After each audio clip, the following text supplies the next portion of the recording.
Welcome everybody to High and Low, a podcast about talking picture shows. We do films that are corny, and some that are horny, and some that win Academy Awards. Doing all kind of movies from all kind of genres, serving hot takes like plates of lasagna. Before we get going, a warning to you. You might hear some talk that's a little blue.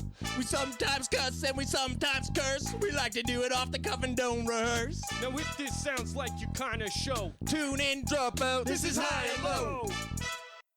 Welcome back, and Odin's blessings to you all. Today on High and Low, we're taking a trip across the foggy North Sea to talk Viking pictures. First up is Richard Fleischer's sensational The Vikings from 1958, followed by Mario Bava's Italian film, Erik the Conqueror, 1963. I'm Luke Slobod, here with a few fellow barbarians fathered by black rams in the light of the full moon. Hey, I'm Vonn. How's it going? I'm Mitchell McIsaac. And Josh Young, our guest on the podcast today. Greetings and salutations, gentlemen, by Odin's beard. Let's party. Let's do it Viking style this episode. They only do one style. Our friend Josh is from the Look Who's Siskel and Ebert Now podcast. Film podcast, and also the award-winning. We're the number one podcast in the Republic of, is it Slovenia? Oh, shit. One of those Eastern Bloc countries. Nice. With our wrestling podcast, the Pink and Black Playback, where we do a 4 out of 10 podcast covering the 10 out of 10 career of one Bret the Hitman Hart. It's a great podcast. Yeah, I can see why it's really a big hit in those countries from the Hostel movies. Do they think that you're playing it live? I don't know. I think they figured out podcasts in Slovenia. Oh, yeah. So how's everybody doing today? What's been going on? Mitch? You know, I've been in a real Vikings mindset lately, watching these Vikings movie. I ended up firing up a game of Crusader Kings 2 last night and playing a Viking leader until like 3 in the morning, slaughtering a ton of people. It was great. Odin gave me his blessing. He came down from Valhalla or wherever and gave you a big hug. On his 8-legged horse, or 6-legged, or however many legs that Odin's horse has. Are you sure it wasn't just like some derelict who just came into your house and... Odin had a bunch of horses? I thought he had 2 ravens. Oh, he's got it all, man. Menagerie, as it were. Yeah. Odin had a horse that had way too many legs, like a weird amount of legs. But Thor had 2 rams that fielded him into battle, correct? Yeah, I remember goats. But he came and visited you in the night. some crazy looking guy with a beard and a that's couple not far off. He ravens. and his fucking battle Bulgaris. sisters, yeah. Odin sucked my cock. That's what happened. You left your front door open again, right? I think one of these movies knew more about Vikings than the other one. I don't know how you feel. One of them seemed like they referenced Odin. The Vikings referenced Odin and got way more into the whole Viking mindset than the Erik the Vikings, Conqueror. the characters in the Vikings are historical figures. It should be said. It was as close as a representation, whereas we got the other movie was the Italian representation of it. Yeah. It's a copy of a copy. The ratcheting it up as Italian movies usually do. It was a fucking dance number, man. Oh yeah, a sexy dance number in front of a tree. That is a real Viking thing, though. Those big trees. They love trees. Vikings love that shit. Yes, girl. I read a lot of Stan Lee and Jack Kirby Thor comics, which is all heavily about that. It's the world tree. Yeah. You take the roots from one realm to the other. And there's 9 realms. Yeah, And we're in Rainbow Midgard, Bridge. right? Yeah. You got to do a sexy dance in front of the world tree, and then you can go to the other realm. Everyone knows this. Beats taking transit. Hey. Yeah. In this city, hey, all right. Sitting at the bus stop like that old man in Ghost World, just like day in, day out, just sitting there for a bus that's never gonna come, as it were. Well, this is a specifically Western Canadian podcast, so some of your Slovenian listeners might not catch on to this. They got a fucking bus out there, I'm pretty sure. Oh, well, horses probably, but Close your eyes. Imagine you're in 1958, but then you're in 858 AD, a Viking, pillaging, never leaving sight of the shore. That's what happens in this movie, and Orson Welles begins with the narration. Is it Orson Welles? It's Orson Welles. Yeah. The very same. I'll narrate your movie, but I won't get up out of my chair. There's 30 hours of cut footage of him berating the voiceover director while he's recording this. We would have never have done this on Citizen Kane. You're going to put the microphone there? But I don't think so. You call this a Manhattan? You swine, you scum. Pass me the rest of that whole turkey that Ernest Borgnine didn't finish on the set. Then I'll do your movie. Just send me all of the Viking scraps. It's got like a whole suckling pig with an apple in its mouth. That's how he fucking partied, man. Remember when I was pulling pranks on everyone in the 30s? They all thought, who's this young upstart? Well, I showed them by directing the greatest movie that anyone has ever seen.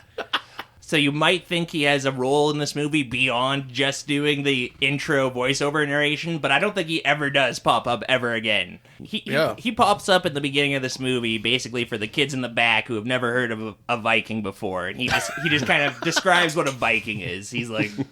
And the players involved. I like the idea that they had somebody doing the opening crawl, and it's like... I don't know if this is really sticking. Can we get a better actor in here? And they just drag out. Should we get... I'm available. This is 1958. Holy shit, Mr. Orson. Orson Welles. Talking about guys at the height of their power. Citizen Kane comes out in 41. Is Citizen Kane in 1958, is it as big of a deal it is today? Or what it would become? I know it was critically acclaimed on yes. its release. Yeah. I think its stature hasn't grown or shrunk a whole lot in all those time. Right. Because it makes me wonder, Watch like, it. we talk about, say, something like The Dark Knight and how lauded that film is and how people still talk about it today. I was like, what's that movie gonna, how are we gonna speak about that film? The shine is already coming off The Dark Knight quite a bit.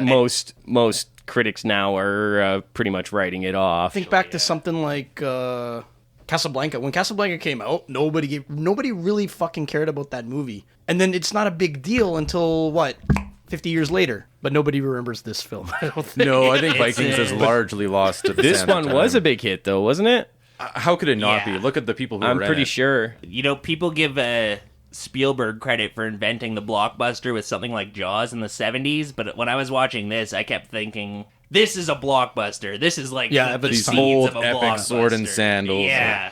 Ben-Hur, another one. Yeah, epics. Big blockbusters. Before the you called them biggest big. blockbusters, we called them epics.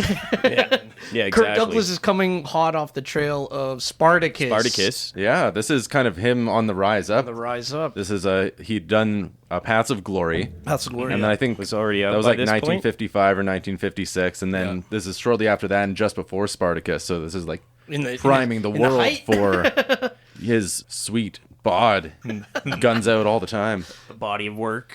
I want to say body. welcome back to the podcast, Jack Cardiff. We've actually covered this cinematographer before on our Rambo podcast. He did? Oh, no same way. cinematographer as Rambo First Blood Part 2. Well, this movie does have hunky dudes and some sexy babes. Yeah, Janet Leigh, Tony Curtis, Ernest Borgnine. Yeah, it's got all of You mean- Jamie Lee Curtis's parents in it. Yeah, they Ernest met- Borgnine and Janet Leigh. Yeah, I think I'm pretty sure they met on this set or something. I fucked Janet Leigh. Jamie Lee Curtis was He's always laughing. born in 1958, so you do the math. Who knows? Dun, dun. Yeah. Ernest Borgnine was around at the time. Maybe they had to do Viking battle for her hand. Oh. Yeah, hand is a nice way to put it. So the opening, animation is really cool, right? Like it's an opening crawl, but you see the little animated figures, and they're going, and it's showing stuff and how the Vikings navigated by the stars. Wells runs it all down. Yeah, He's and, like, they navigate by the stars. They eat oats. They like. Does he say they eat oats? Well, I don't know what they eat, but No, it's Odin. herring. They like Odin. They don't They eat like oats. Odin. Odin had a horse. I thought they were talking about oats this whole time. Man, they really love oats. Like the Vikings like to use long. They don't like Hall, though. Yeah, so we see "Protect us, O Lord," from the wrath of the Northmen, Great rallying line. cry of the English. Pretty cool. That animation's over, and we cut to raping and pillaging. Yeah, pretty Just sweet. what you want to see. Opening Viking scene. There's fire. There's villagers being massacred. Villages being burned to the ground. That's a common theme on this podcast. Should this movie have been retitled Rape the Motion Picture? First, I wasn't sure in this scene because Ernest Borgnine corners Queen Enid. Eden. Yeah, and I started singing the fucking Yeah. Bare Naked Ladies tune. And he corners her in this hut, this hovel, and he's Hut menacing too. her. He's looking at her with menacing eyes. But then it cuts. So I was gonna give him the benefit benefit of the doubt at first. I was like, there's not actually any evidence that there was a horrible sexual assault taking place in here. No, it's Hays Except Code. for the You are so bastard wrong. child. It's Hays Code. They didn't do like Alfred Hitchcock, like show a train going through a tunnel. After he's like, But no, then Have a bunch of it cuts innuendo. to it cuts to, and it's this woman just being like, I can't believe. I was like, Yeah. I was like, man, 1958's rolling hard on this. Yeah, Ragnar, Ernest Borgnine, had his way with the Queen of Northumbria, I think she is. Technically Britannia, but you know, Yeah. who's keeping track. There's gonna be a new king. And then cut to 20 years later, Janet Leigh's around, and we're on a Viking she's boat. Queen Enid, right? Yeah. She's Queen Enid, right. And she didn't bear a child, supposedly, with Edwin. She believes that the baby she's carrying is Ragnar's bastard. Yes. She hands over control of the kingdom to King Aiella. Big mistake. He is a... He's a shit-eating bitch. I hate that fucking guy in this he's a movie. real son of a This goes gun. into the running theme that guys like this are just closeted homosexual villains, right? This oh, dude's yeah. so, Gay-coded. Gay-coded. Yeah. What That's could a he classic possibly trope. want with Janet Leigh? Like, that's the whole thing. He's, He wants whales. I guess, yeah, it's just like, Oh, he gets control of power whales. hungry. It has real, he's not in love with her. What? He's got that dude that hangs out with him the whole time. I'd like to see some of these royals in one of these epic movies be casting inbred people. Really, really offensively inbred people. Yeah. Like how they really were. He's his own uncle. Don't ask questions. I looked at Frank Thring's Wikipedia page, and he was a gay man. So I was wondering what line that crosses with, like, because this is like obviously a gay coded villain. Yes. But Okay. Frank Thring is also actually a gay man. Okay, I don't know. Maybe it wasn't coded because, like, back in the Maybe- day, there was all these guys like Hollywood, like Vincent Price. It's like, oh, look at this guy. He's a pussy hound. Yeah. Ladies love Vincent Price, and now people watch him and are like, oh, the guy's totally gay.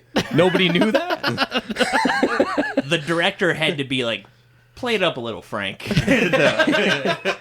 He must have been, yeah. Whenever Just you're be yourself. Yeah. Whenever you're talking, just touch your body. very much just stroking his chest every time he's just. He's a very languid villain. He likes the pleasure. I can't work unless my nipples are hard, Richard. Richard, bring the ice cubes. The ice cube lady. Richard, grab my satin cloth and just tickle my earlobes while I torture this man. Somebody better make sure to have Tony Curtis or Kirk Douglas within eye shot of my frame. Get Tony Curtis's shirt off. Those rags he's wearing aren't torn enough. He's scary. He spares no, when given the opportunity, he'll take a person's life if they're in his way. He's cutthroat. They're in this scene where she's transferring the power over to King Aiella, and there's this elaborate ceremony where you're anointing people in oils, and then you get down on your knees and you hand the sword over, and the pommel of the sword falls off as she's handing it over to King Aiella, and it's this omen that he's not the right king. The sword doesn't want him. 'Tis a bad omen. At a cursory glance, it looks like just a regular rock, but a couple people know its true meaning. Yeah. Yeah. And the power it wields. You'll see a couple people just like side-eyeing the stone throughout the movie, like, oh, that guy knows what it's at. People can spot it from a distance, and they're like, it's the pummel stone of Rapidon. Yeah. This is important. What, did they have Instagram back then? Like, how do they know what it looks like? So, Morgana of Wales, Janet Leigh, is betrothed to King Aiella. And Soon to be Enid betrothed. was the one who had the bastard, and that was sent to Italy. Tony Curtis goes to Italy. That's a good movie. Yeah. And then we get a scene where King Aiella accuses some of his vassal lords of being conspirators with the Vikings because they're not getting raided by the Vikings. And he was right. Yeah, pretty good powers of deduction. And the guy's all haughty about it. Oh, my lord, I would never. And then, like, the next scene, you see, oh, of course, he was fucking right. Egbert. Yeah. Egbert, his cousin. Oh, cousin Egbert. Cousin Egbert. Egbert's lost at sea. Man, he sold out the other Englishmen. For his exemplary cartography, apparently. He knows his stuff. This guy's a master map maker. Yeah, this is a map movie. Lots of If maps. you're interested in maps and coastlines, this is the movie. I appreciate it, and I appreciate that this movie has fjords, because after they rescue Egbert, you get to go back to Viking Village. I don't know if it had a name, but I call it Viking Village. And clearly in the middle of these beautiful mountains and these fjords, and you can see some ice and little glaciers and stuff in the distance, and it really made it feel like you were in a place where Vikings would live. instead of the Mediterranean coast. Yeah, Like you see in in that Erik other the Conqueror. Is that Milan in the distance? Yeah, couldn't have been more. Italy and Southern California are so interchangeable because Yeah. they look so similar. But this movie, the fucking on location shooting Yes, is I was just gonna good, say it dude. looks beautiful. Like even the set work, where you could tell it's like something out of fucking Ten Commandments. They just reworked the set a little bit, but like it looks really good. Like you're up in fucking mountains of Bavaria, right, and parts of France and shit for some of the castles. This is in those days of MGM movies, like they had those casts with thousands of extras, and they fucking throw down. They make movies, man. Yeah. Big In a way we spectacle. don't. So they come back. Ragnar's back. Everybody's ecstatic. They love Ragnar. It's this Viking village. Everybody's so happy and cheerful. It's like Pleasantville. There's just like Every time these Vikings come back from a raid, it's the most bizarro world. The entire village clears out and runs down to the shore. Well, no, they hear the horn. Everybody stops. The comically, hilariously oversized horn. where did those even come from? There's no animal that came Like, up. that's like a mammoth tusk. I guess. Yeah, that's sweet. From ages ago. Yeah, from the Ice Age. Why not? Been That makes inherited. It's like Yeah. 1,000 years. You could keep a thing like that From If that you- point. You could dig those up. And the entire village just stops whatever it's doing. If you're cooking, you drop it. If you're sewing some sheets, you drop it, and you just run down to the shore. And if you're Kirk Douglas, you're in the middle of a raid party. I think that You're in the was middle of an illicit affair. Hell yeah. that was more of a ravishing than a rape. I think. I don't think that was a rape. Getting some trim. I'm not raping her. Yeah. Yeah, because she looks so forlorn. Because he gets up. He pushes her off because you just see her head in her braids, and he's like, "That's my dad." Or that's what's his Ragnar? Ragnar. Yeah. That's Ragnar. Ragnar. That's Ragnar's horn. Which is interesting, calling your dad by your first name. I thought Oh that. boy, daddy. I mean Ragnar, my daddy. It's the type of reaction that a dog gets when its owner comes home, where it's just like head jerks up, looks around, is like, hey, I know that, and just runs to the That's the down to the entire shore. village's reaction. They stand on the shore with like their Stepford wives, just waving as the boats come in. Hail! Hail! It's not even just the humans. I don't know if you guys noticed this. There's like a wide shot at one point, and like all the farm animals in the village are running down to the shore too. There's goats running down, and like, Ragnar's coming. the goats also love it. All hail! No, calm down, everybody. I'll have time to lay with all of you. Ernest Borgnine as Ragnar looks way hotter than I thought he would. With that long hair and that beard, he looks different than I've ever seen him. It's a good He looks beard. like a leader. Shock a grave, like He kicks ass, but he's still Ernest Borgnine, always just going, he's having the time of his Comically life. not dressed like a cabbie. Yeah. I think I saw in the trivia or somewhere that he was keeping everybody's spirits up because people were freezing their ass off sure. in Norway or wherever they were. Like, And everyone's like, we love Ernest. Ernest starts a fire, sings Kumbaya. He's a fucking hoot. Now gather around, everybody. I made hot cocoa. It's like World Love War that II guy. was way worse than this. Getting shot at by Germans. I don't know if he was in World War II. I believe he was, But that yes. seems age appropriate. I've had some cold nights in my time, and let me tell you what's got through those. You take your socks off, you put them on a rock next to the fire, and then you put them on, and you get toasty warm feet. Then you make love to a French prostitute. Oh, Ernest. He was a prolific masturbator, if you know anything about Ernest Borgnine. What? If you need to know one thing about Ernest Borgnine, make it that. I think it was on the Johnny Carson or something. He's like, how do you live so long and still look so young or something? I masturbate constantly, like 6 times a day. Anything goes on that Carson show, man. Yeah. Oh, yeah. Back then. Johnny flicked out a cigarette on the floor after he said that. And like, downed his whiskey. Okay, so Ragnar, yeah. He comes Ragnar's back. He's brought Egbert with him. Egbert. Kirk Douglas. He doesn't like this Egbert from the jump. He's not a fan. That goes to show that Ragnar's kind of a good guy. He doesn't betray his ally, Egbert. Egbert was giving him secret information about which English settlements to hit. And when the English found out, he doesn't betray him. He goes with it. He's like, you're a Norseman now, I guess. He goes and he has a pretty sweet life. Like, Viking Village is awesome. feasts and parties all the time. They crack open that English ale. Oh yeah, Kirk Douglas is pretty great in this. I'm used to seeing him as a good guy always. I don't think I've ever seen him play a bad guy before. He does a really good job of it in here. You can't call him a bad guy out and out. This is the difficulty of this whole fucking movie. Who do you fucking cheer for in this movie? Is it Tony Curtis? Is it Tony Curtis the whole way? Kind of Tony Curtis, but he's kind of a nothing character. Yeah, I wasn't behind him at all, but I know that I'm supposed to be. You're supposed to be. Einar is so much more compelling. Kirk Douglas has more screen presence than Tony Curtis, but Tony Curtis is good. But like Kirk Douglas in this movie is a fucking movie star. Yeah, yes. Every time he's in the frame, he just owns it so completely, I thought. But in the Tony context, Curtis is prettier though. Like, man, I was stunned Objectively. to actually look at that guy. I was like, holy shit. I was like, Rachel, that's come in here, debatable. look at this guy. look at this 50s I'm actor. like, he's still hot. Like, but he looks like he has like 2010's face. Like, he's pretty. You shouldn't have let your wife look at that. I know. She's like, okay, I'm going to bed. I'm like, I know what you're doing. But objectively, who do you cheer for in this movie? It's not Einar or Ragnar. Those guys are rapists and murderers. Well, you know what? Morgana. You cheer for Morgana, and you just hope that she makes it out doesn't even know which way she's going, man. I'm English, so I'm cheering for the English. I'd like to note that he raised a fake monocle in that sentence. One thing I liked about this movie is that it's not entirely black and white. As opposed to the other Italian remake. Yeah. It's kind of like a pretty darn good episode of Game of Thrones. If you had a couple more fucks and shits and some gratuitous nudity in there, it's like, oh, this is a better than average Game of Thrones episode. There's some twisted turns. There's here. a lot of like plot stuff in this. Like, it's a really plotty movie. Ugh.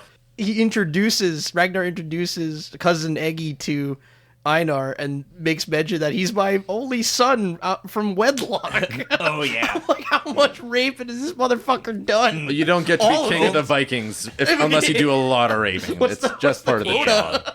That's how good of an actor Borgnine is. Like, in this movie, he's pretending that he's not spilling his seed on the ground. He ain't shooting legs. I don't even care for masturbating. Really out of character. But he's not raping, he's masturbating on those boat rides from one place, one more town of a to the other. Or I'm laughing at a woman being put up in a stockade and an axe being thrown at her fucking Oh, head. yeah. That was pretty good. So at one point in this feast, there's this woman who's tied up. What's her deal? Did she have sex out of wedlock or something like She's that? fucking That's the woman- Einar, and her yeah. husband's trying to prove that she's That's unfaithful. the lady Kirk Oh, okay. Douglas was Yeah. boinking when the okay, boat okay. came back to shore. Not raping. So she's got like He was ravishing her. It's like a weird Wheel of Fortune game they've got her strapped Yeah. into. It's Odin's test. You've got to throw axes at the person's face. you got to free them by chopping the ponytails, the braids, Yeah. with an axe that you're throwing from drunk feet away because they have a jacuzzi filled with ale that they just keep going back to all night. Yeah, they do. But like, it's fair because if the husband fucks up, they kill him, right? Yeah. And Egbert and Einar encountered some slaves first with hunting hawks. Einar is something of a hawkman himself, and he's trying to show off to Egbert. He takes him out hawking, and he's like, watch how good my hawk is. And his hawk's kind of lame. It's not really that good. It flies away. He does a nice little whistle, and then it flies back. And he's like, "See, it can next. I'll have it do a loop-de-loop." Cornelius here will carry the kid to safety. I don't think he's coming back. Egbert's kind of dissing him, like, oh, you call that a hawk? In England, we got way better hawks than that. But then they see another hawk swoop out of the air and, like, catch the prey, and they're like, well, whose hawk is that? And they find Tony Curtis, a slave. Eric. Yeah, good old Eric. But he's such a great hawker. And he rips out Einar's eye. Yeah. In retaliation, because they start brawling. Get him. Yeah. Yeah, no, he goes, kill! And then poor Kirk Douglas gotta act like there's a goddamn fucking hawk in his face. That was so good. He's just holding up this like hawk on his face and throwing his head back and screaming your fucking damn full head off. You got a goddamn hawk eating your eye. forth. He's a badass. He takes it. Oh my god. It's a bloody massacre. Next time you but see him, he's got this sweet eye patch on. Like he's rocking it. Important to say, he brought it all on himself, because he was, like, trying to humiliate Tony Curtis. He was like, get on your knees, slave, and wipe my foot. That's what it caused Tony Curtis to sick the hawk on his eyes. No one's fucking with Tony Curtis. Hell no. Nobody. Or his friend, Stone Spinner.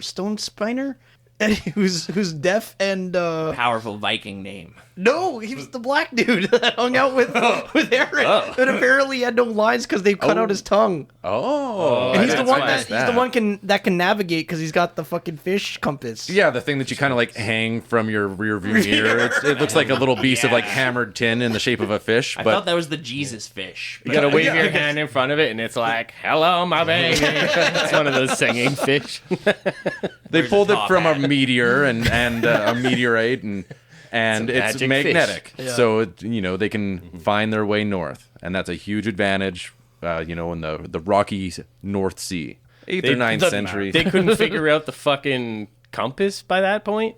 Well, I don't know, how do you figure out a compass? I mean, They did think the world was flat. Orson Welles tells us that. Yeah, they're gonna fly into limbo. They're gonna go into the poison sea. They say this was something. shot 2 years ago. I think Even if the world's flat, you should still know north and south, you would think. Oh, they'd argue that. North is the top of the map. Everyone knows this.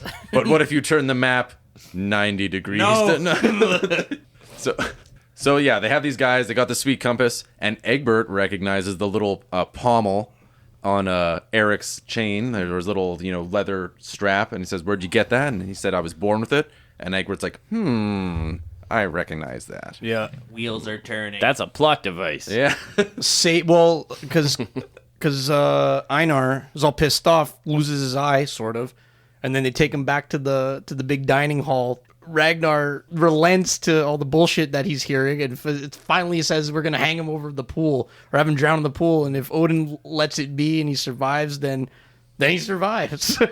It's like this crab-infested hollow that fills up at high tide, I the guess. pool, yeah. This sweet character, Katala, she's like the witch, the Norse, like the Viking witch. She rolls her Runes. tile, her What does the runes, runes say? And she's like, if Eric can't be killed, anybody who kills Eric will be Suffer cursed by or Odin. Odin's, yeah. And Ragnar's sun like, then will the cross. crabs will be cursed by Odin. Yeah. Which is sweet. The sun will cross the sky 1,000 times before he dies, and you'll wish 1,000 times you were dead. See, at first I thought Einar was going to be the bigger man here. I thought he was sparing Tony Curtis because he was like, this guy is pretty good at training hawks. I'm going to get him in my entourage to train hawks. But no, he just wants to, he's like... petty yeah. He's not going to be upstaged by Tony Curtis. No way. So yeah, then they've taken him to this sweet tide pool. The tides are coming in, and then Odin's breath comes and just gusts and reverses the sea, which is apparently... reverses the tides, which apparently is a thing. Were his ravens and horses involved in this interaction, or... Katala, she's like, she makes an allusion to the Valkyries sweeping past, and he survives. And Egbert Yeah, had 'cause a an little Eggy. deal. On a technicality. Egbert was talking to Ragnar, and Egbert was just kind of like, out of the side of his mouth, he's like, well, what happens if once the tide goes out, the slave is still alive? And then Ragnar's like, well, I guess whoever pulls him out can have him. Yeah. And Egbert's like, Viking rules. Viking law. That's fair. This whole shot, I don't know if that was on a soundstage, but like it's a nighttime shot and the moon and stars are out. He's in this tide pool and it's Tony Curtis and he's tied up to his neck or whatever. It's fucking cool, man. It looked cool. It looked really sweet. when the wind was blowing right into his face, I was like, man, It looks so uncomfortable. it's like sinking in the Titanic or something. Yeah. what is it? Yeah, Eggy makes the kind of the plot that we should steal this the new queen, and then we got some bartering chips against the good King Ilea. And he adopted Eric as his slave. Yeah. Right? Yes, he did. Egbert gets Yeah. Eric. Yeah. What's he do with him? I don't know. What do you do with your slaves, Josh? You would know. I don't know. I don't fit the color scheme. I would be Yeah. the slave in this situation. I'm sure Eric Box sees to Egbert's every sexual need as well. Egbert's not really, he doesn't really pitch woo on anybody. He's just kind of keeps to himself. And Egbert reminded me of David Thewlis, that actor. He was the bad guy in Dragonheart. Oh, that- yes. he's that kind of English. I remember you. That milk voice where you've been drinking milk, that thickness in the voice. Yeah. He was so good in, I think, season 3 of Fargo. That's one of my favorite villain performances of all time. David Thewlis is fucking great. Morgana is being betrothed to Ayala, the David Thewlis king. And she says good gay king. she'd rather be dead than marry the guy. And that's when their ship is beset upon by Einar's ship. Einar's there. And Yeah. He's the one who says, like, I'll kidnap her and make a woman out of her. Oh, Yeah. Oh my God.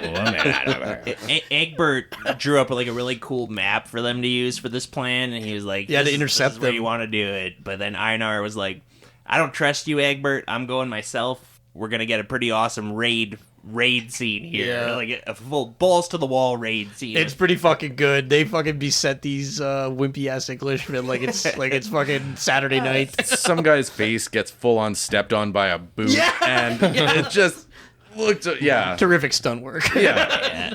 These Englishmen can't use their longbows worth of shit. No, looks sweet. Like, it looks like they're really on the sea. I don't know how they do that shit. That's crazy. well, they just have a Just don't shipyard see- on set. We don't It's a see different it time. anymore. Like, I'm sure they lost James a few Cameron had sailors. like a big tank for Titanic or whatever. He didn't shoot it on open water. Like, that's insane. In 1958, a few extras don't show up back on the beach after a water scene. You're not that worried about it. Well, I don't know. I think he swam home. Pick a buddy, and you look after your buddy, and you let us know if you lost your buddy. You'll drown together.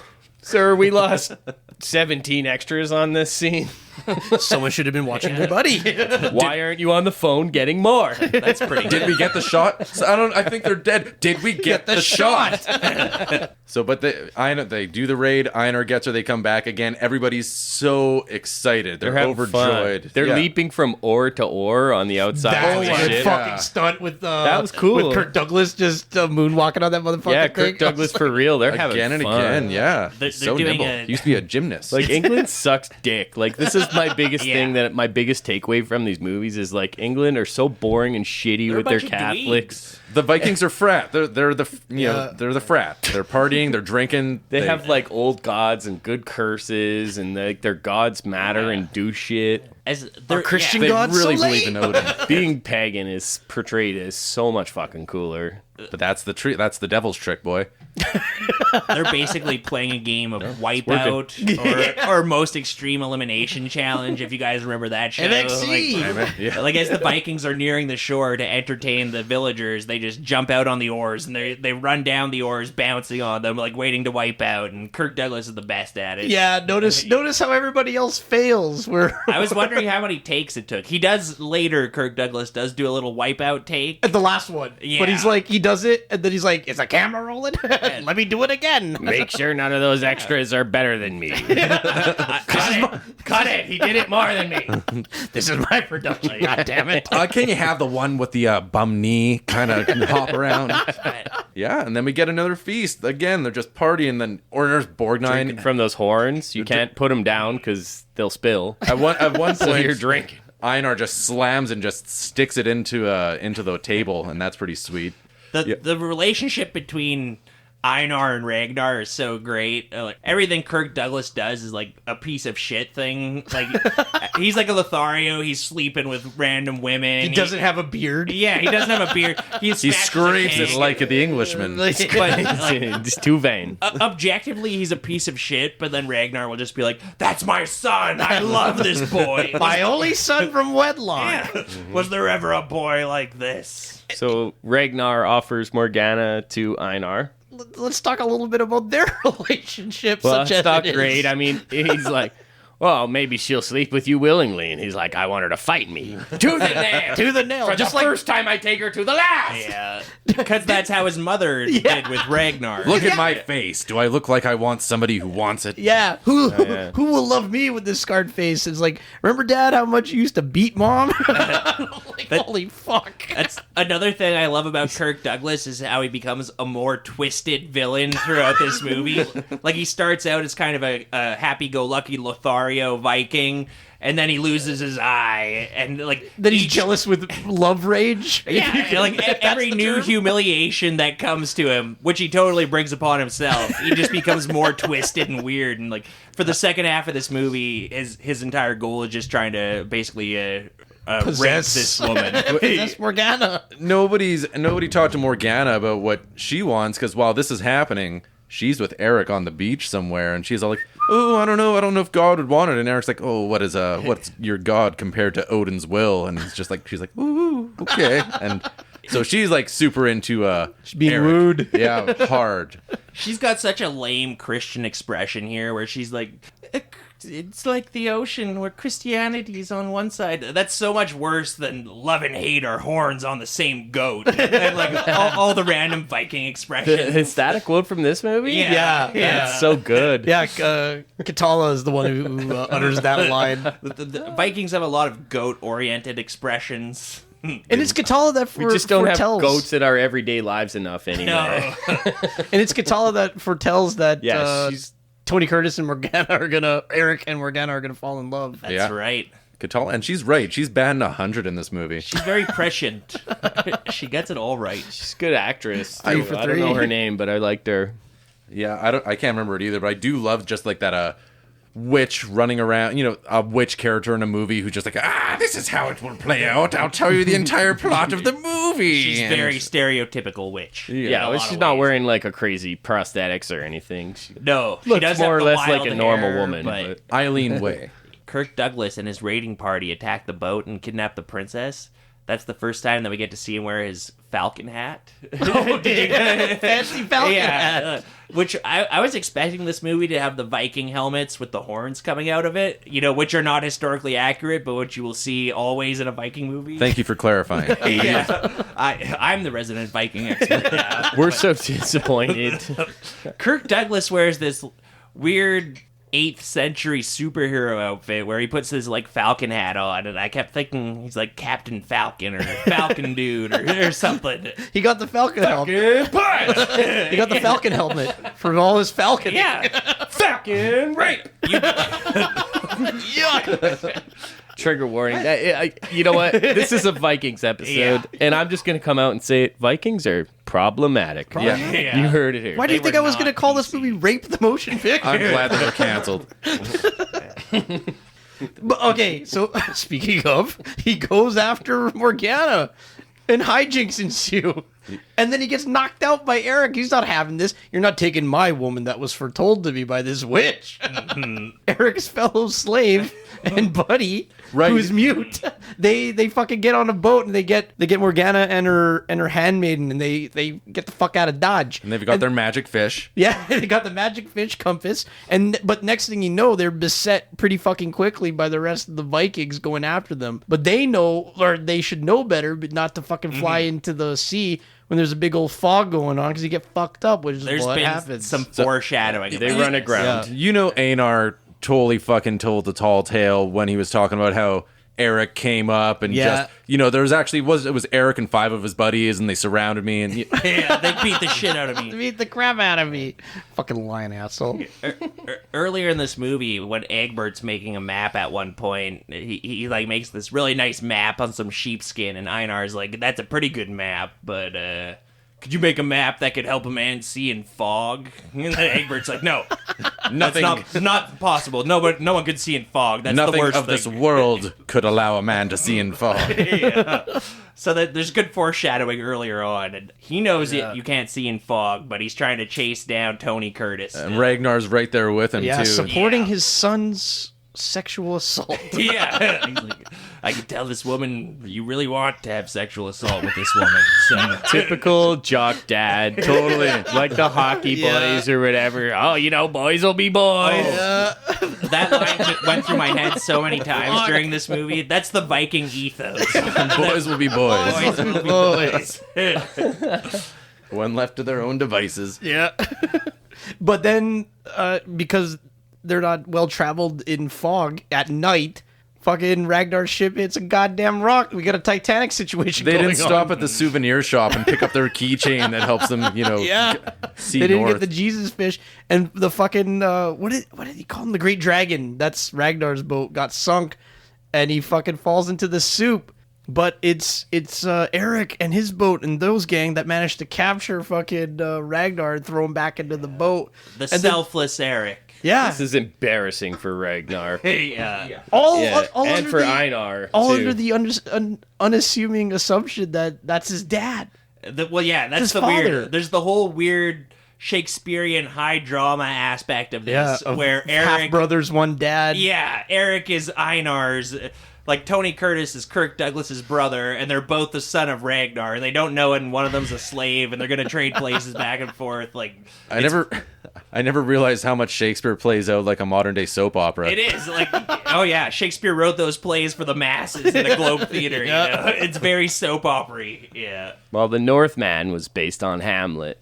Yeah. I don't know if you saw that. I was like, wait a minute, all of these story beats are very familiar. And I think vice versa, because I'm pretty sure Shakespeare got his idea from like an old Norse tale or something about this king. Well, I guess it was set in Denmark, right? So it's right in the state of mutual Denmark. influence. Very cool. Echoing. I gotta say that given the choice, I would 100% take this movie, The Vikings, over The Northman if I have to pick a Viking time to live in. Oh, Viking time to live in? Like, The Northman is not pleasant. Nobody's having a good time. No, They're fucking cold. well, Willem Dafoe's kind of having a good time. Hey, my cock's out. We're getting crazy over here. It's me, Willem Dafoe. Willem. Did you see my bare ass? He's that movie's Catala. You're lucky I'm not a goblin right now. He's a good Catala. I'm something of a rapist myself. We're all Vikings here. Back to formula? So they take him away back to England. Back to Ayala's castle. Yeah. If I have to cross the poison sea, I'll find him. I swear it by the sacred blood of Odin. Fucking Einar's real pissed that we're not making any fucking moves. Oh, yeah. Nobody wants to run aground and sail in the fog. So. Yeah. Einar kind of loses it here. He's gone like too crazy, you know. He goes back to the Viking lodge later, and he's trying to give like an inspirational speech, and get everyone nobody's involved. buying it. Yeah. Everyone's like, dude, your craziness just got Ragnar killed. We're not interested in this stuff. Yeah. She's not worth it, dude. But, yeah. He's like, I really want to sexually assault this girl. Come on, guys. Let's go to England. Help me, help you. The fuck out of here. Yeah, sure. Finally some consensual sex in this fucking movie. Yeah, Eric and Morgana. yeah, they get it on. Oh, I wasn't That's expecting exactly this. what I wrote in my notes. Get it on. Period. Woo-wee. Disco music. This is turning into a stag movie.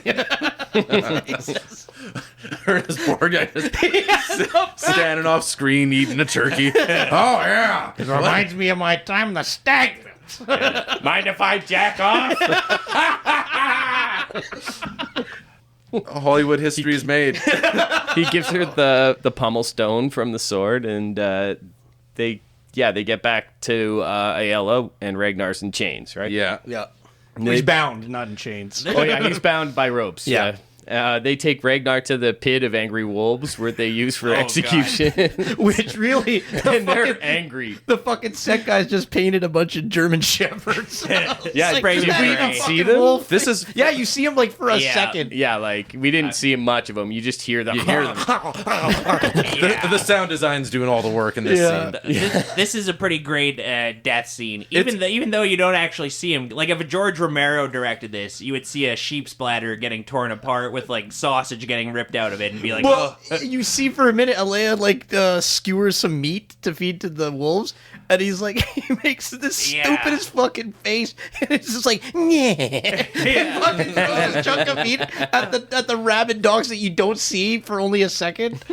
This is a fate worse than death for Ragnar. It's foreshadowed, though. Yeah, because Egbert's cousin like- Eggy, yeah. Cousin Eggy's like, well, Ragnar's like, what would you do with a slave? And Cousin Eggy's like, well, in England, we just throw them to the wolves. Or throw them in the wolf pit. maddened by hunger. But yeah, so they set up the plank, as it were. Ragnar's like, cut my fucking my binds and give me a sword to die on. yeah. Yeah, so he can go to Valhalla, die Yeah. with a sword in his hand. Yeah. If a Viking doesn't die in combat with a sword in their hand, Yeah, they're going to hell. And Ragnar's real serious, and then after Eric Eric knows what it means to him. He's Yeah. a grew up Viking. he cuts the bonds, and then immediately Borgnine's like, all the one English last freak laugh out. before he dives into the pit. His face is so vibrant. It's just so full of life. I love this guy. Do they kind of have a father-son moment without knowing that they're father and son? They kind of just look at each other longingly, especially after he cuts the binds, throws in the sword. They come to an accord. There's come an to an accord, understanding yeah. between them. Vikings actually want to die in combat in this movie. In the other one, they don't do any of that shit. God. It's Odin means something to these people, and I really like that. So Ernest Borgnine, he gets a sword. Yeah, does the Macho Man Randy Savage elbow drop on one of the He fucking just wolves? jumps into the pit, and you just hear him fighting to his death. And it's and they all sweet. watch. And Nihella's just stroking his nipple, and he's like, jerking off I on don't the other like what fucking you thing." did there, Eric. Why don't you stick out your hand? And he cuts it off. Hey, Luke Skywalker's Yeah. Yeah.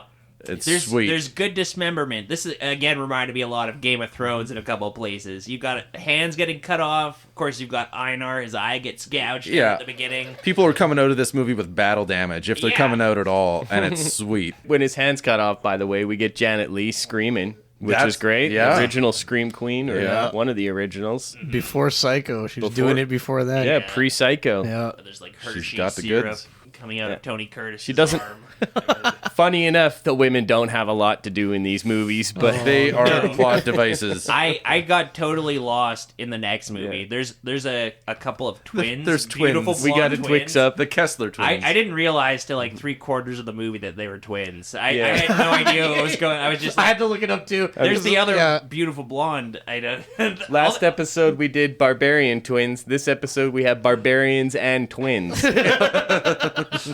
Morgana gets taken away by Father What's His Nuts to be kept in the Tower Chapel. Lock her in the tower. The Yeah. high one. This but priest has been involved from the beginning. He's the one who found the queen at the beginning. Oh, after, yeah, after yeah, Ragnar yeah. had ravished her, and he knows. He's one of the few people that knows about the pommel stone and that Eric Yeah, is yeah, actually like. Right. Egbert also knew about the pommel stone. I don't know if we mentioned that, but yeah. Eggy knew. Eggy was there at the coronation, and he's the guy Yeah. that says that that's a bad omen. So they take her. Janet Leigh's out of the fucking picture, but Ayla, who honors the agreement of letting Eric go, sends him packing, minus an arm. Which is it's interesting that he let everybody go. Like the witch, Sandpiper, they all went What does he back to want with fucking those? Viking town. King Aiel is not such a bad guy, actually.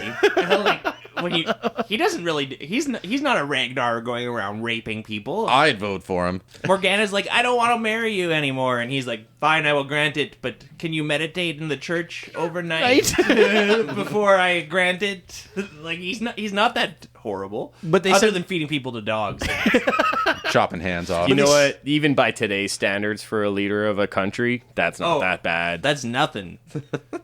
Oh Yeah. Oh yeah. Or you fed a couple people to dogs. Yeah. Like how many people? You would have to feed people to dogs day and night, 24/7 for your entire presidential term if you Yeah. had to catch up with those drone strike How many numbers. how many weddings did you bomb, bro?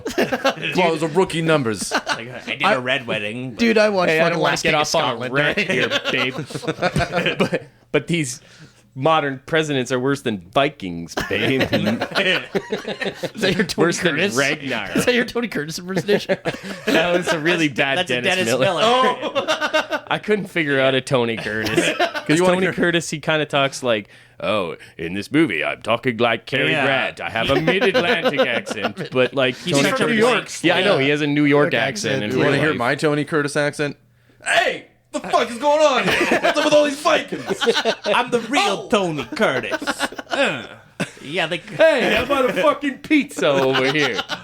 when I'm back in Brooklyn, not in Hollywood. I just wrote down Tony Curtis equals Jersey Shore. 'Cause that's kind of just Tony Curtis my equals vibe. Tony Danza.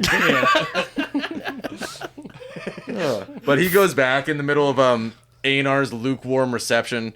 And yeah, he's lost a hand, but his arm has grown 6 inches longer. I'm used to seeing that same trick in a billion other movies, and it always looks worse to me than in this one. I was like, okay, I can kind of. It is way too long. It was executed not that bad. I've I've never into it. seen a movie execute it well. Like, it's an impossible special Yeah, effect. there's only Every so much movie you ever. can do. Star Wars. Forrest Gump, but that's with Everything, legs. But like- that, like, Lieutenant Dan's legs looked really good. Aside from that, Yeah. you need Oh, yeah, special yeah, yeah. effects. You need Yeah, like, yeah. computer CGI. graphics. Once you get to the point where you're painting the blue screen material for severed arms, that can look pretty good. Yeah. Yeah. But But you they- got Zemeckis doing it, you're fine. But then they do a fucking let's make a deal. Einar to Eric, Eric's like, missing an arm, I can fucking figure out how to get in here and we can get these guys. Yeah. And he's like, why should I trust you? He's like, I'm the only one that knows the fucking lay of the land. I've been there. I got it all memorized. I got a keychain. We got the guy who does the maps. Let's get these fuckers. And then Yeah. and then Kirk Douglas, Einar, he's like, Yeah. He's like, last time we saw him, he totally bombed. Yeah. Talking to the Viking hall full of people. yeah, and then he's like, and then Einar's like, truce until we get Morgana. Listen, you want to get laid? I want to get laid. Why don't we help each other get there and we'll fight it out at the end? We're both Vikings, man. Then the race is on. We know where she is. Eric's kind of Italian though. He is. He's like, you got adopted into this Italian From one Viking to another. There's a Tony Curtis. Very good. Hey, Like they're taking a little trip to England, and the last 20 minutes of the movie, like any big blockbuster today, is just this impressive action set piece where they have fire arrows and axes and swords and people fighting. great. It's pretty sweet. and they go rip shit riot on the King of England. Yeah, they do it. There's some great battle scenes here. You've got the Vikings approaching this Northumbrian castle, and they're raining arrows down on them, and they're doing like a weird shield, like turtle technique, holding their shields over their heads. And they're The throwing arrows catapulted rocks. Their shields are all colorful and they look really cool. Like the costumes look cool. Yeah. The Great castle looks costume work. rad. Oh, There's- yeah. Great sets. People are getting run over by the battering rams and one stuff. dude Like people are goes, just like dying in the mayhem of the battle, and Yeah, it's so cool. shit tons of extras. The Vikings like to throw spears. That's their thing. And the English axes. have arrows. Oh, yeah. The- longbows. They get up to the castle, and the drawbridge is raised, and they're like, well, how are we going to get in here? They make a rock climbing wall out of throwing axes. They just start throwing these throwing axes. And at some of those dudes get murked, and then you see Tony Curtis like giving the signal as when to fucking fire with his lump, as it were. Yeah, he's like he's peering at the English reinforcements on the battlements there, and Kirk Douglas has to jump onto these throwing axes and try to climb up the drawbridge so he can get to the gears. And That's sweet. They copy it in Erik the Conqueror. They do. Almost directly. Pretty much beat for beat. All the while during the siege, Morgana is praying in the chapel as she was instructed to. Oh yeah. Still in the movie. priest Her is bra there. is looking pointier than ever. I swear it's Very pointier pointy. in Very every pointy. in every scene. I I didn't didn't know it earlier. I didn't know the bra was invented at that time. What the fuck? Madam, your had- brassiere is pointy. Pointy bras in the 1950s American style. Yeah, a couple knew? party hats. And then that's when Einar bravely climbs up that tower that she's in and crashes through the stained glass. IR ones. Take your Wins. magic elsewhere, holy man. Yeah. And he just throws the priest out on the bum. Right in the stained glass window. Yeah. The chapel is a sanctuary. Einar gives this priest a little push, and he just like falls over. Yeah, he like unconscious. blows on him and he's like, to reference my wrestling podcast, takes a pretty good bump. yeah. falls rather dramatically. Yeah, it's a bump. It's a bump. He's trying to claim Morgana for himself. Well, the race was on. Tony Curtis and Einar. They're both racing to get to Morgana to see, like, Tony Curtis wants to marry her and Einar wants to sexually assault her. Tony Curtis is a rotten egg right now because Einar's there first for sure. Einar climbed he climbed. There was no Tony chance. Curtis can't climb right now. But Einar chases her up the fucking tower, right? And the staircase steeple Yeah. shit in there. That's the right? most dramatic place for a showdown in the entire yeah. castle. It's And- sweet. She makes Let's it have a clear. dramatic showdown. Come on up here, Eric. Okay, hang on. Yeah. And we get to see him like running up Totally. there. Yeah, he's running up the parapet there, and Yeah. he's look at him marching to his death. It's like taunting him from up top. How'd you get up there? You take the axes. The axes are too far. Take All the right. spiral staircase. Which way? No, there's no door there. I'm just gonna run up the side of the wall. Are you in the maiden's quarters? No, you gotta turn around and go left at the hall, not right. No, you go Do you past want the anything chapel. from the kitchen while I'm down here? He just gives up and leaves. Goes back to Norway. Fuck it, dude. You can have her. These guys don't even have horns. I don't know what they drink out of. They're what a bunch of savages.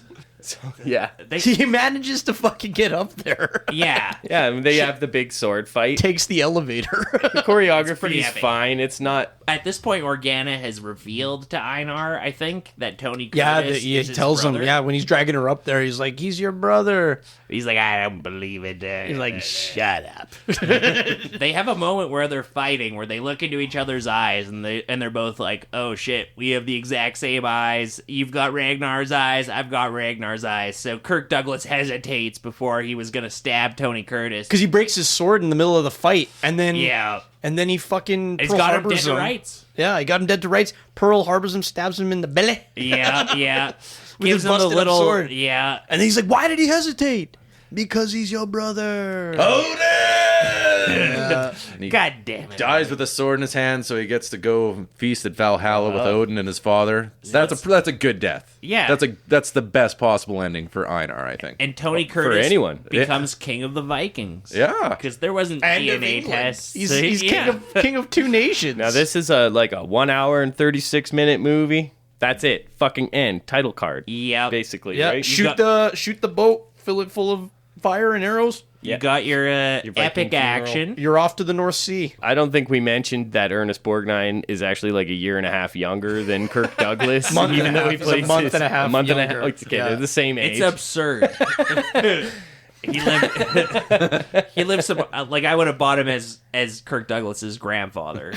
That son of mine. I mean, Kirk Douglas doesn't look young in this. Like, he's handsome, but like He's in very his ruggedly 40s, for so. fuck's sakes. Yeah. He's got the Marshall Mathers M&M peroxide blonde dye job, which kind of they've all got character. Yeah, he looks like he smoked a lot of cigarettes. There's city miles on him. He's got the deep lines, but he looks... Are we talking about Ernest Borgnine or Kirk Douglas? Both of them look way better than anybody sitting at this table. Yeah. Can hope to look in 10 years. So sad. We got what I'm a shooting couple for. Borgnines here. I'm shooting for Borgnine. Yeah, look, Borg 8 over here. Borgnine. Let's all go to the lobby. Let's all go to the lobby. Let's all go to the lobby to get ourselves a treat. All right. Well, Welcome back. Yo. we are back to discuss 1961's Erik the Conqueror, directed by Mario Bava. This is an Italian feature, 3 years after The Vikings, and it's a remake, I think, right? Like straight... They call it a loose remake on the Wikipedia. Yeah, well, yeah, I'm looking at it. It's an out fucking remake. It's, Il invasore.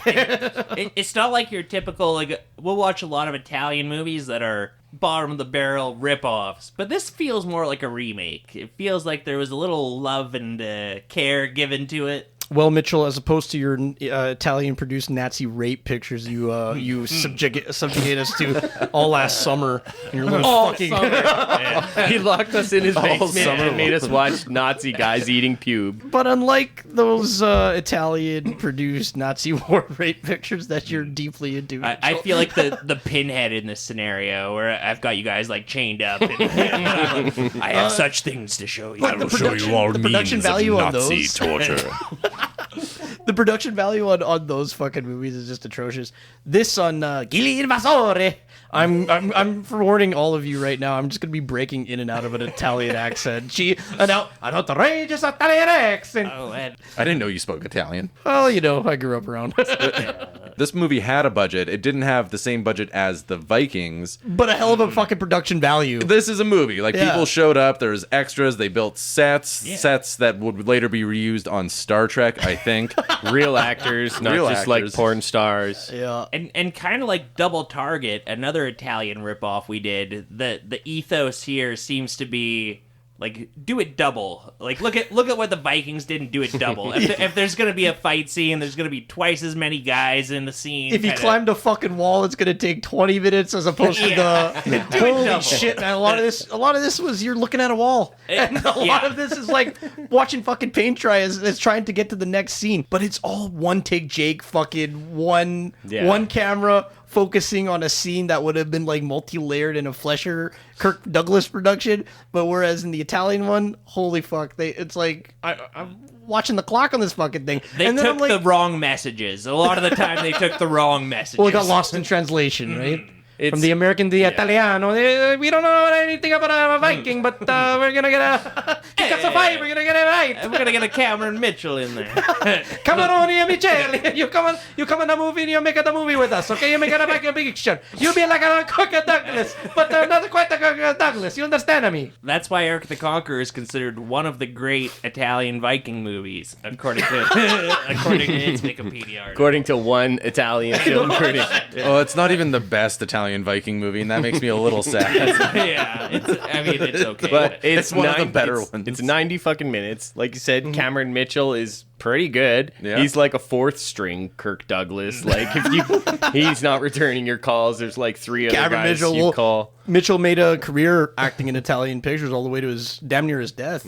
He's a B-movie legend. Yeah. Yeah, he made more exploitation movies after this. This is one of his more legitimate movies. Yeah, legitimate Italian films. If you're gonna pay me to work and I'm just on a beach in Naples or something like that, okay, sign me up. Well, infamously, Like Cameron Mitchell drank himself to fucking death, so he's a filler with a lot of Italian wine. Oh. He went method in this Viking terrible. movie. I'm like, I wish I had that dude's life. Yeah. He drank himself to death, and I'm like, I wish that I had that dude's life. Why do you say that like it's such a bad thing, Josh?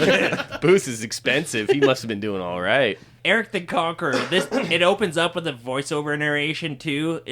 The first two scenes of this are a direct rip-off of the Vikings. Oh yeah, out and out. Yeah. Out I've got a and out. transcription of that. I'd like to read it if I could. Are you gonna read it in Italian? No. The year is 786. Blonde giants thirsting for blood. From their icy land, these merciless, invincible, pitiless pagans have invaded England.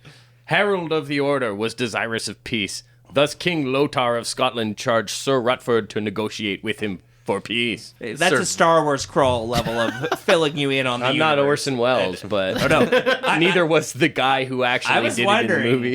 if this guy was like the Italian Orson Welles, like maybe he directed like Paisano Cane or Orsano Welles. the Magnificento Ambrosons.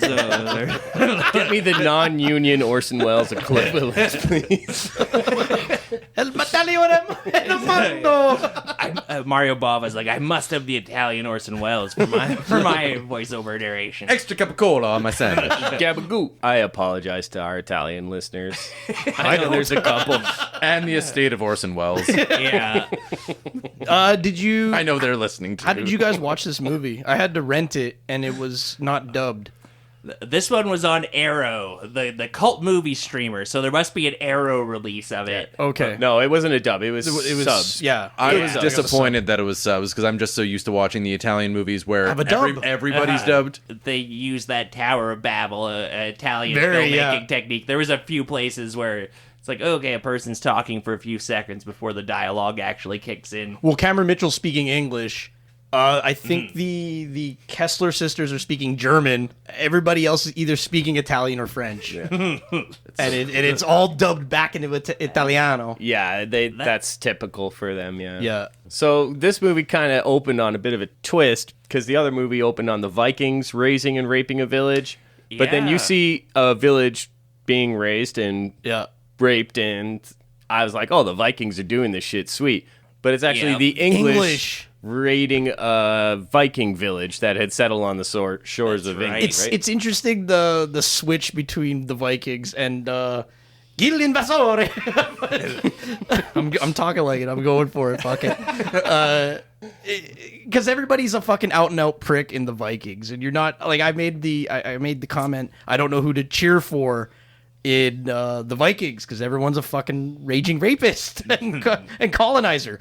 They make the fucking English extra prickish, and they are the out and out bad guys of Gile Invasore. But yeah, and then you're supposed to cheer for Cameron Mitchell and the gang there. And like in the Vikings, those Vikings are fucking giving it hard one way or another to the English, good and hard. Yeah. Whereas they're coming off kind of weak, and the English are the fucking as we say in my wrestling podcast, the true heels of this fucking little story. And it's kind of impressive that in the Vikings, the group that feeds people to dogs is not necessarily the bad guys. You're not necessarily cheering against them. Don't blame me. I voted Democrat.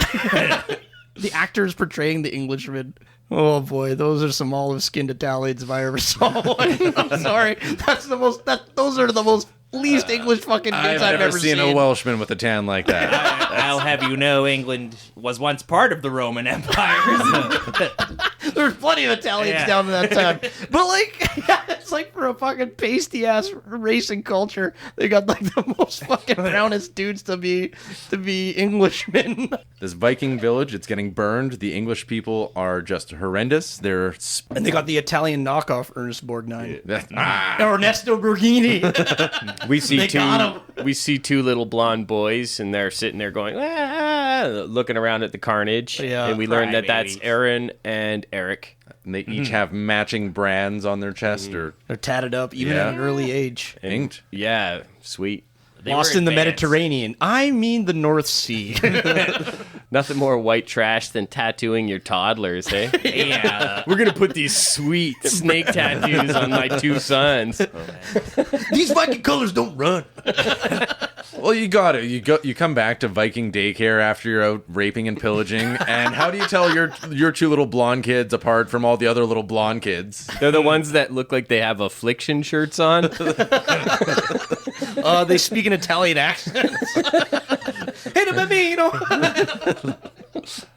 Ragnar tells them to flee, and he's pierced by many spears. And it's pretty dramatic. You see the boys are getting separated, and they're The death scenes are a little more gruesome in this Italian remake. Well, they you said, they upped the violence on Yeah, this. like you're going to comparison. see arrows landing at people and a guy getting riddled with spears. There's a little more blood in it. It's like then up rides King Lothar, and he says he doesn't approve of that massacre. Lothar of the Hill people. Egbert was is the Rutford equivalent in this one. Yeah. And then Aiella is the equivalent of whatever this king is. And I think Kinda. Well, no, this king gets killed right off the bat.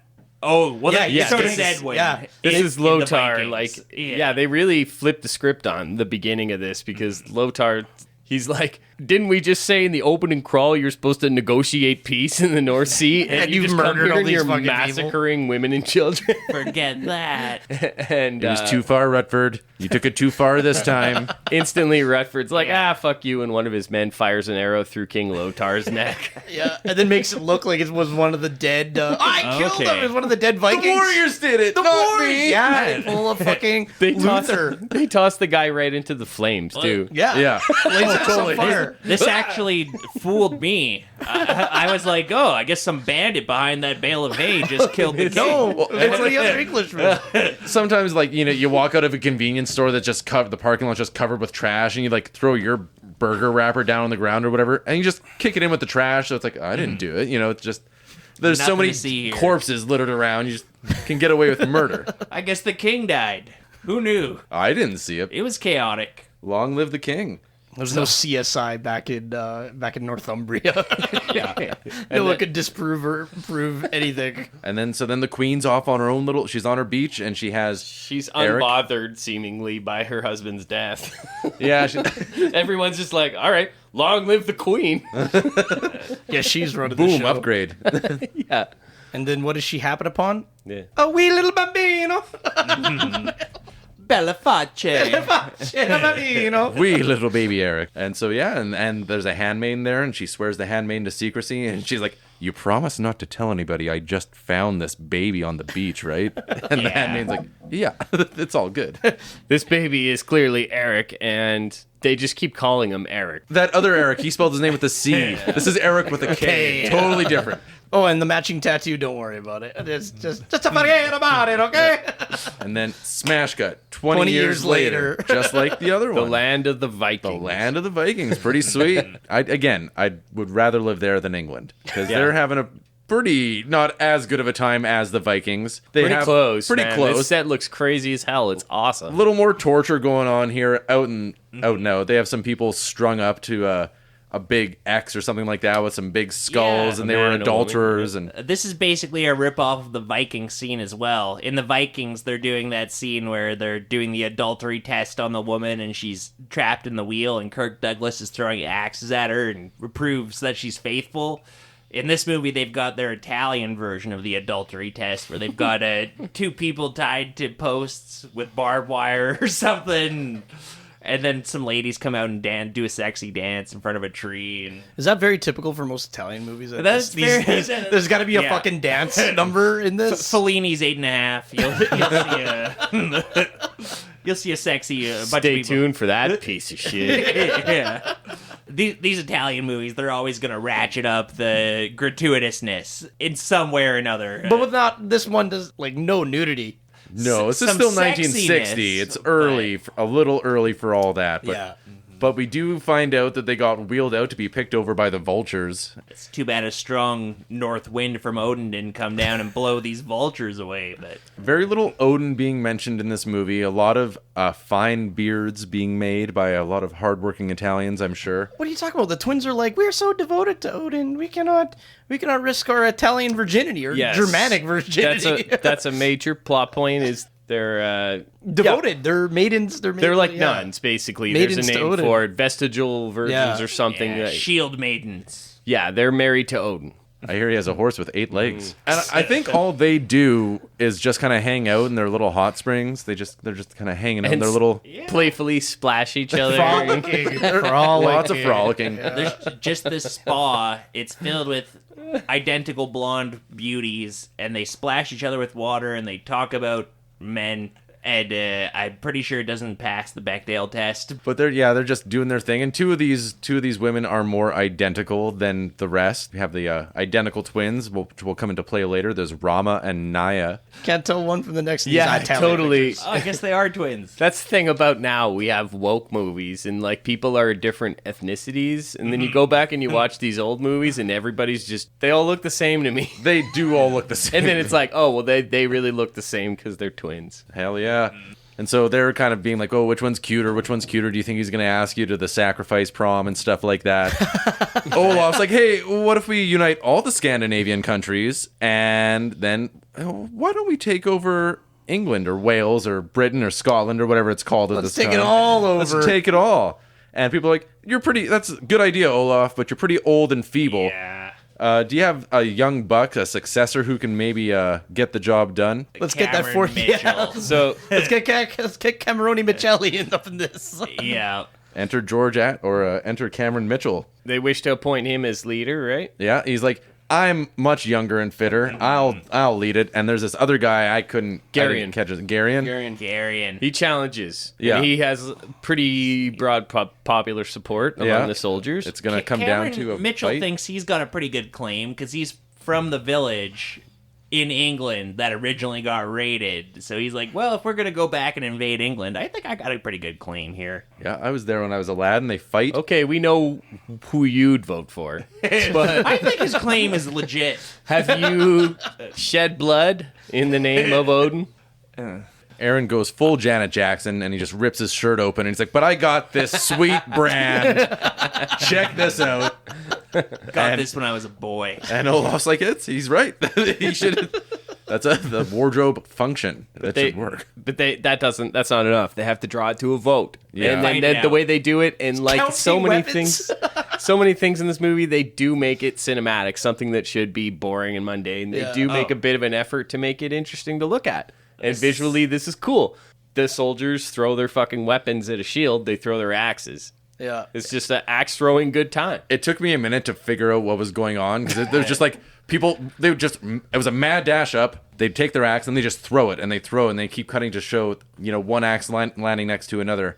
And then after, a minute or two, I'm like, oh, they're voting. It's cool. Super cool. You see lots of axes hitting in at once, but I figured it quick. They're reverse shots. Yes. They're pulling the axes out by strings and then showing it in reverse. So it looks like all these axes are hitting right on target all at once. They'll use that later. The most Viking way to vote. It's pretty sweet. But then he has to duel this guy, right? Because it's a tie, right? It's a dead heat. Yeah, they have Okay. to pull out the axes then and count them one at a time. one at a time. One, two, three. Yeah. Recount. Uno, dos, Then they have to do this crazy duel Where they have to it turns into Forged by Fire for a minute. They have to forge their weapons first before they duel. So there's this race where like they're both pounding on anvils trying to forge their weapons as quickly as possible. Hell yeah, you got to sharpen them. Yeah, looking over the shoulder, like, oh shit, he's already quenching his ass. They didn't quench their steel though. This reminds me of that old. Those things would just break if you don't quench your steel. It reminds me of those old what you would call it's like a strongman competition at one point, or like what during Klondike days when Edmonton used to have King of the Klondike, and they'd have those fucking man-on-man competitions. It's like it turns into that. Who's gonna be king of the fucking mountain? Did you guys ever watch the lumberjack competitions that they would have on, I don't know, sports? They were like, hell yeah. Where they just like go and they just like see who could like saw through logs fast enough or like climb up a tree. That was so guys cool. are strong. Yeah. The women too. Yeah. That's the thing, like you see like the Barbarian brothers from our previous episode, like those guys can lift weights, but like these guys can have they wiry... actually do anything? That's all glamour muscles. Yeah, it's glamour muscles. Like those Juice. fucking guys, Those guys like swinging axes and chopping trees in half in like 3 hits. Like, oh my god, that's strength. That iron wasn't earned. I need to take like 3 breaks You to pay the saw iron through a price. 2x4. Oh, but yeah, so then they get their swords and they have a sweet duel, and Aaron spares Garion's life, and then he's owed his life debt. He cuts his arm. Cameron Mitchell cuts his arm, right? Yeah. Olaf's like, it's the Viking law. You beat him. You have to kill him now. But Cameron Mitchell's way too noble. Yeah, he's like, no, he's my buddy. He's my friend. We're going to be buds. So then cut to England. They're preparing to invade England. Yeah. They're preparing, and while this is happening, Eric is being coronated, I think. In a Or there lame- is a coronation. In another lame-ass, pussy-ass Catholic mass. Once again, this movie contrasts how shitty and boring Where's the Catholicism is Yeah. compared to the Sons of Odin. Where's the zest for Right? life? No goat being sacrificed. Nothing. He gets anointed with some oil. They put like a funny cape on him. And they're like, you're a Christian warrior now. It's like all like men in robes instead of like hot babes in Yeah. like Doing a dance. yeah, Sword doing an battles. interpretive sword dance. Come on, You got him in royal purple. it's not even close. Yeah. That dance was a metaphor for an orgy. You know they were... Yeah, completely. There was parents covering their kids' eyes in the theater while that dance was going on. You know it. In Italy, I don't think so. Take a notes. Take a notes. This is how it was supposed to be in a Viking time. Yeah, you can't even see a nipple in this movie. Once again, I'm a little bit surprised. I know it's 1963, but Try as I might, I could not see a nipple. I try. A lot of I try. a lot of cleverly cut clothing, Yes. strategically placed on the women when There's some under love duress, making. which was the style at the time. They keep it. They keep everything. So pointy, so tied up. nice. Maybe and they hadn't pointy. invented breasts yet. No, they weren't anywhere near as pointy as they were 2 Yeah. years ago in Yeah. that other movie. They knew there was like a vague shape under women's clothing that they enjoyed, but they weren't quite sure what it was yet. In this movie, I think the women do have more to do as well. They're kind of involved with the plot, and there's kind of like a little plan to spring Eric or to kind of point. help him. And there's a couple of characters. Yeah, it doesn't pass the Bechdel test, but they are doing things, and so England is being or Eric's been coronated. The heralds play that song that every herald plays. They have to learn it when they go to herald school. They're just like They call him Eric publicly. yes, everybody knows he's Eric. he's signing And yearbooks and They're stuff. like, Eric is now appointed the boss of the North Seas. yeah, This is Christian Eric. pretty big deal. Nice promotion. Not to be confused with Viking Eric. Hey, no. Subtle differences. Yeah, and so they get word that the Vikings are coming. Eric is going to be leading the charge to stop them. Meanwhile, Get a the lot of that, conniving by the way. Rutford is planning to backstab Eric. And you know what? I think it's going to work. He's got the plan. It's all a big ruse. They gave Eric this fancy purple cape. They put oil on his head and they put him in charge of the North Sea fleet to go fight the Vikings. But it's like a suicide mission because you can't fight the Vikings with your boats. Okay, who was the guy with the inflated pigskins on the ship? He recognizes Eric when they land, and they're buddies, right? He's loyal to Eric, I think. Yeah. okay. I don't know his name. He's got- Bladder he's Boy. got- In my yeah. notes, he's Bladder Boy throughout the rest of the movie. Oh, Bladder Boy. Bladder Boy. He's on the boat while Eric's preparing his Viking fighting force, and everyone's laughing at him. 'Cause Again, he's another the very list- Italian Englishman. yeah. For the listeners who certainly will not watch this movie, nobody will.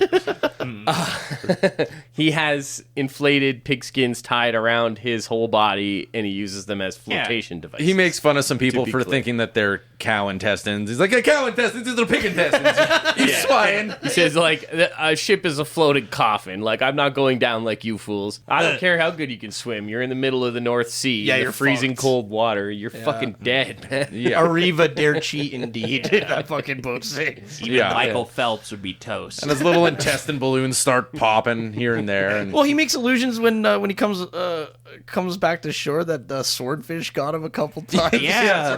the swordfish, I gave it down. You were gonna die like this, and he makes like the cutoff head thing.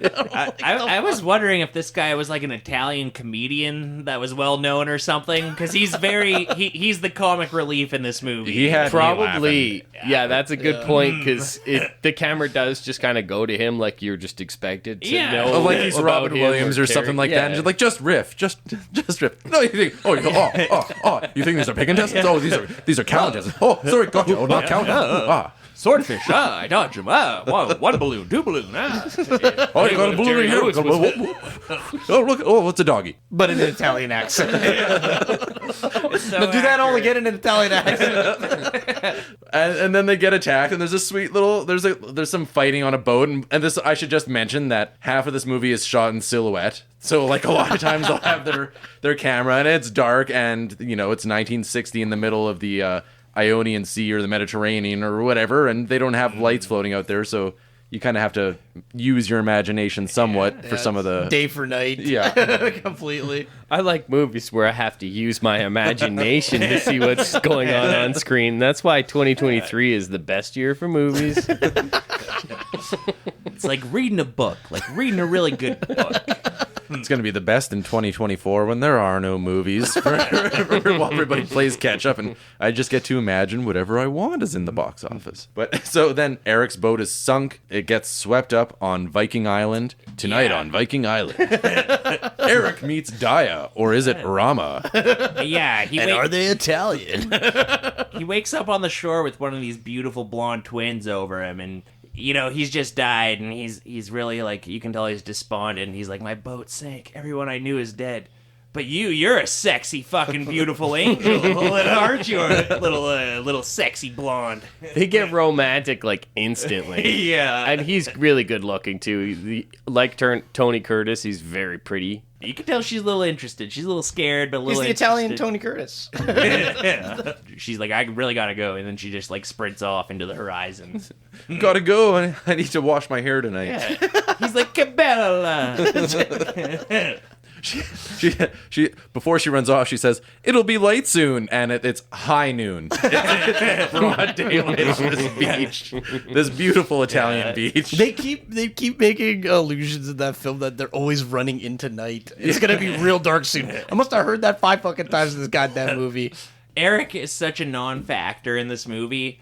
There were times where Eric starts off in like the royal clothes, then he switches to slave clothes, then he's wearing like battle clothes. When he switches clothes, I lost track of who he was. I was getting him confused with one of the other guys. Yeah, other he blonde sucks.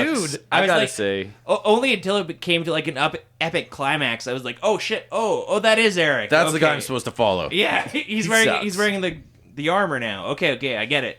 you know what? I think we can say he sucks. Fuck him. Yeah, he's lame. He's English, but like you hardly even notice him when he's on screen. He has no, like I said, he's really pretty, but he's got no screen presence, like at all. He's So no Cameron Tony Mitchell. Curtis. yeah. He has like a nice body and nice hair, and like And it's fine. But so he gets here. His mom is also washed ashore. She's in. So Eric's ashore. Bladder guy recognizes him. He made it through his swordfish fight. Alice is in prison. She's being seen to by Daya, and they're kind of having a thing. And Rama's quite nice to her. And cut to Aaron's cave, and there's a wedding, or Lotar's cave. Aaron's getting married to Yeah. Daya. One of Rama? the twins. Ray, Tonight, Viking Island. who will the Aaron's marrying his twin, not Eric's twin. That's a different twin. This reminds me of a fucking Elvis movie, Kissing Cousins. There's a lot of fucking twin magic going around, like Parent Trap for a minute. If you proposed to a blonde-haired, blue-eyed, blonde girl, and she has a twin sister, you might be a Viking. You might be a barbarian. I love in this movie though when they do Barbarian, am I? at the moment, like Aaron, I think he gets so offended when I forget who somebody calls him a barbarian, Yeah. barbarioso, and he just like takes it to heart so much. He's like, oh, barbarioso. Like, then Barbarioso I shall be. Yeah. He like puts the sword by the guy's throat. Like, better not betray me. That's kind of an Italian thing. Is like their leading men have to be like, oh, I feel big things, and they're always a little more lovers. Whereas like the American leading men at the time were like Tough stoic guys. Yeah, Bunch of like your cold John fishes. Wayne, your Charles Bronson, Yeah. But no, these guys got a lot of fiery passion. Passion. They've got that Latin blood. It's the wedding. King Lothar doesn't want any blood to be shed, and so they're like, well, we'll just tie him up and we'll feed Erik to the vultures, and they wheel him out and freeze him. Rama freeze. Excuse me? Mistake. Diorama freezing yourself down. That's not Italian. Here comes the freezer from the balls. Yeah, and then they give chase, right? Yeah. Yeah. They cross a bridge of sticks, which is a pretty cool shot. It's like so the fucking stick bridge. dumb. Oh my god. Yeah. It's made The of lamest twigs. shit ever. And then Aaron's trying to cross it, and then it collapses naturally. Yeah. They're And twigs. they go back and save him. Yeah. Yeah. They attempt to save him, but it keeps falling. It was a nice shot. It looked really cool. Who built that bridge? How many Yeah. bridges have you built, fucko? Man. All the actors across both this movie show some amazing athleticism. Cameron Mitchell's like hanging off an edge now, like holding onto a rope. I couldn't tell in this movie, but I forgot to bring it up when we were talking about the Vikings. Did anybody notice there was exactly one person who was using the Viking accent? I know that sounds Italian, but like everybody else is just like straight American. And it's like, Just a Danish guy who wandered on a set. we need to go across the seas. And maybe people were doing it in this one. It's hard to tell with the. What does a fucking Viking accent sound like? Like the Swedish chef over here. Yeah, I was to rape and pillage your village. these are what Vikings- Vikings sound like. They got around. So they get away. Cameron Mitchell's pulled up and saved by his buddies. And now England moves to strike back. Lots of guys on horses are met by a shit ton more extras in Viking garb. There's like 100 Oh, fucking yeah. dudes really riding Right. those horses, Yeah, riding lots the of shit out of them, horses. and then they come over the ridge. Oh wow, that's a lot of extras on horses, and then it comes over the ridge, and you see like a fucking 1,000 extras in Viking garb. Yeah. It's pretty cool. There's a record scratch, and there's just they think they have the drop on them, and the Vikings are there. And the armor looks pretty good and everything. It doesn't look as great as the Vikings. Like, Yeah, it's not bad though. yeah, it does the trick. Everybody has a costume. Aaron and Erik are there, and they decide that they have to throw down. It's going to be single combat. And everybody decent. watches. Everybody's watching. Yeah, everybody just chills. You got to have the mano moment. Yeah, and respect. Aaron beats Erik. He disarms him, I believe. Yeah. But he spares his life because he Erik makes up for saved it. his ass first. You see his tattoo. And he's like, but it can't be. You Yeah. went to Lotar's corner. Oh yeah, then he sees. I didn't find it as good as the Tony Curtis, Kirk Douglas fight. Like, They're doing the thing a lot in this movie where they speed up the action just a little bit. They're swinging those swords pretty fast, and you see the extras in the background like. I'm like, whoa, these guys are fighting fast. It's like, And everyone's really excited in wait the a minute, background. the clouds are just like shooting by. How slow were they Odin going? was very angry that day. So he realized they both realized that they're brothers, and then they walk up arm in arm, and he's like, "Viking warriors and good knights of England, we are brothers. Like, stay down your arms." I feel like people were a lot more willing to believe stuff back then, or a lot more gullible. And so somebody in the castle decides to pull a January 6th or whatever and shoots Aaron with an arrow, Yeah. which is pretty fucking stupid when there's 3,000 Vikings surrounding Up your ass. Yeah, right there. This Things is turn to a head. This is Or the go to a head. longest death scene in movie Oh my history. god, it just kept going and going. Fucking end. It took 20 minutes. Yeah, the rest of the movie is him dying, and he'll be like, people will come and visit him as he's dying, and he'll just be like, "Oh, I so did love to live," and then he'll just live for another 20 minutes, Compare giving that speeches. to Odin. Yeah. And he's dead. And he's like, Cameron Mitchell's like asking for one of the twins. He's like, give me that. It's like, well, I was like, what the fuck is going on here? we can't get that twin. Let's Are get you the going to other the twin. Are you going to the craft table? I'll take a pastrami on rye. Axe lying down. It's like, okay, die. Yeah. We all love you, Aaron, but So for the next like 2 hours or whatever, Rama just happens to be walking by and she gets pulled into this. I wouldn't have walked by this way if I knew he was still alive. It's like, yeah, I'm your wife. Okay. I'll be by your side. Like she thinks she's gonna have to fill in for his wife and just say like a final goodbye, but no, she needs to have another half-hour conversation with him. He's like, remember when we were walking on the beach and your hair was so? Yeah, I do. I remember. Can I get a little nookie for old time's sake? One last. I'm a Viking after all. just a little trim. They even because Aaron names Eric as his successor as he lays dying, and it's like the barbarian is about to die. They say, which, as we've all discussed, is not going to happen for a long time yet. There's still 25 minutes left of this movie. He holds on pretty much right to 25 the minutes credits. for this 90-minute movie. I'm glad I can do everything I wanted to do before I died. Yeah. While I'm dying here. So Eric has to hatch a plan because they have Daya, the other twin. Yeah, she's in the clink. As a hostage, and they said they'll kill her if they don't surrender by dawn. Yeah, Rutford's got her captive. Yeah, so Eric Which is has fucking to go. hilarious because he's got that goddamn tarantula cargarita face. Oh yeah, this is where he shows off this James Bondian slow kill trap. Where it's a device where the sand gradually shifts the weight, opening up a venomous spider's cage into her face. Is that what that was? Okay. It is an invention of my own design, and when the sun fell, the tarantula gonna eat your face. It doesn't really belong in this movie. He explains it. And I'm like, wow. Once again, like the arrow stairs, the That's axe advanced. voting, like lots of other things. I Jesus. respect that it makes it cinematic, something that could just be tossed off and boring or dull or stupid. Christ's sakes, it takes fucking forever for him to scale that goddamn fucking wall.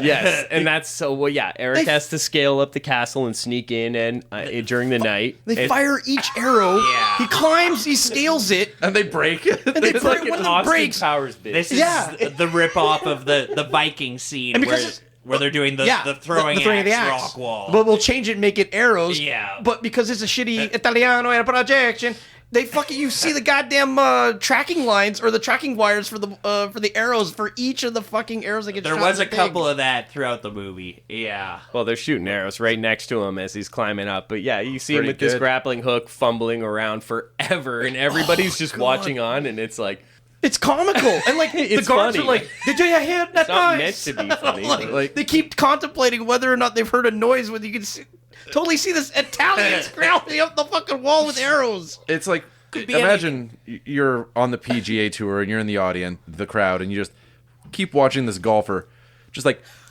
putt and just miss a little bit. And then he putts and he goes way off and he putts and just misses a little bit. And everybody's just like quietly, just dead silent, just like, just like quietly applauding. Should we go to the club? everybody wait for the signal. Get a sandwich and Don't start clapping yet. No, he's got. No, almost. they can't see him, right? And then he gets like the right bit of loose gravel or whatever his hook sinks into.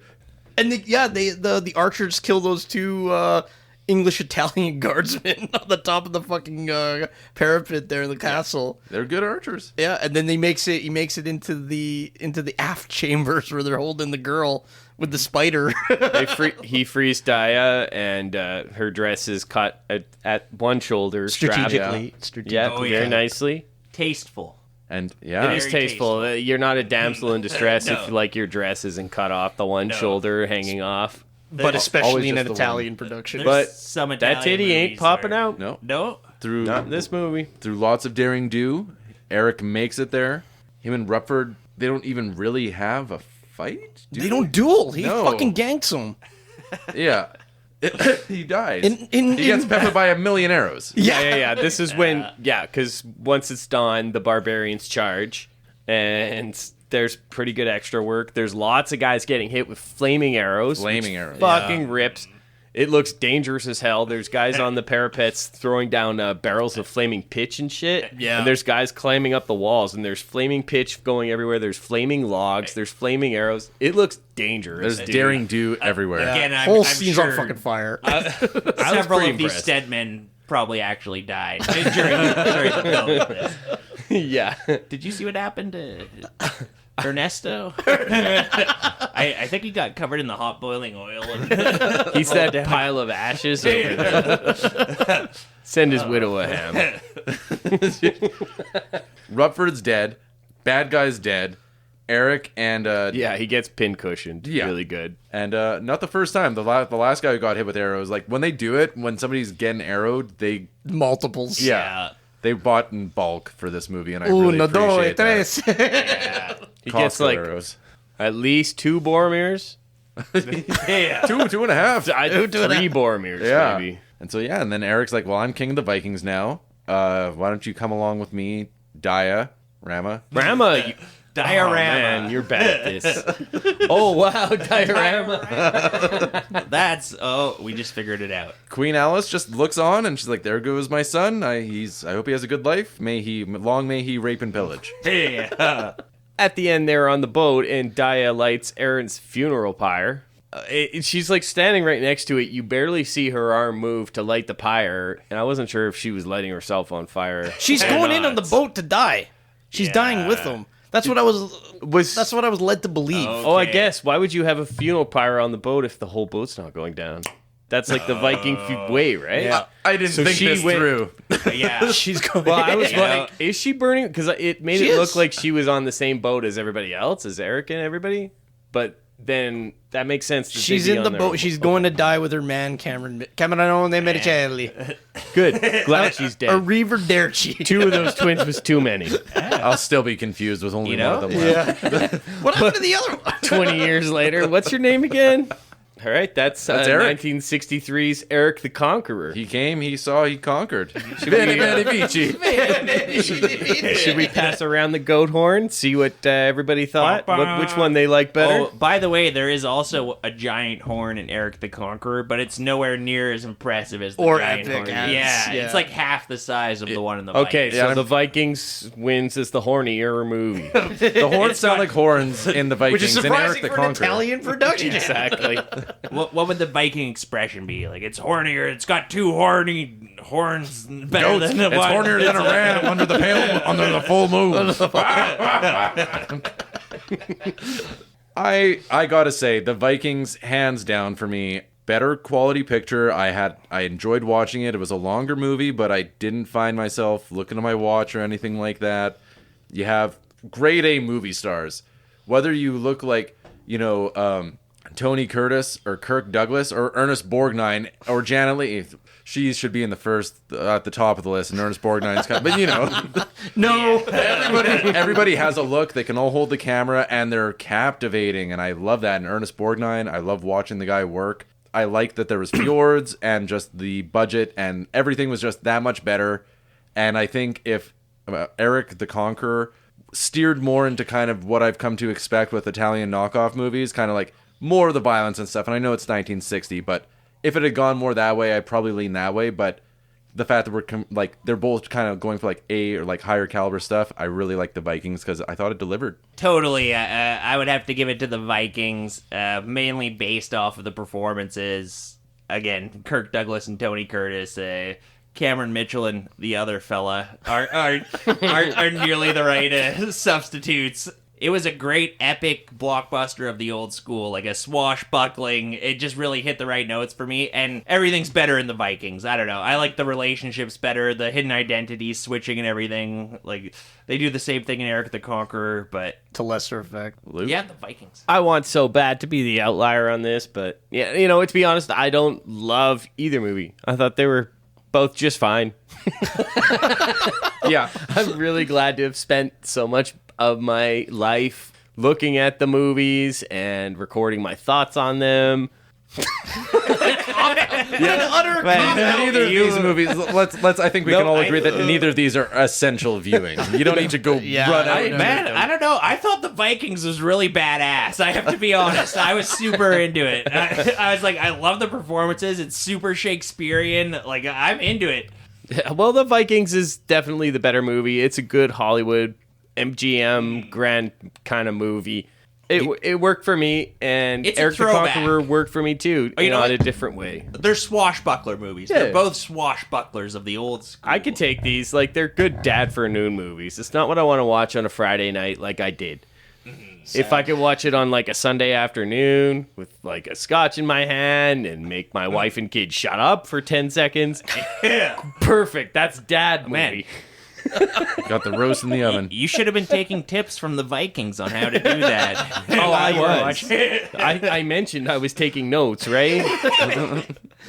How to looks like how to manage a marriage as a Viking. You menaced your family. You just glowered at them.